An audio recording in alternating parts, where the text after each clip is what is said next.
जय सीताराम महाराज जी के प्रिय भक्तों, नीम करौली बाबा जी के अनंत उपदेशों में से आज का जो उपदेश है, जिसमें नीम करौली बाबा जी महाराज जी कहते हैं कि मेरे भक्तों, तुम बहुत अच्छे हो और हमेशा ही अच्छे बने रहना।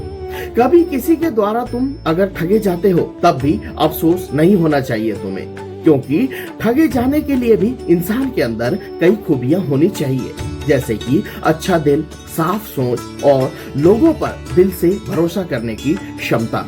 बाबा जी महाराज जी कहते हैं कि जिस इंसान को प्यार करना आता है वही ठगा जाता है।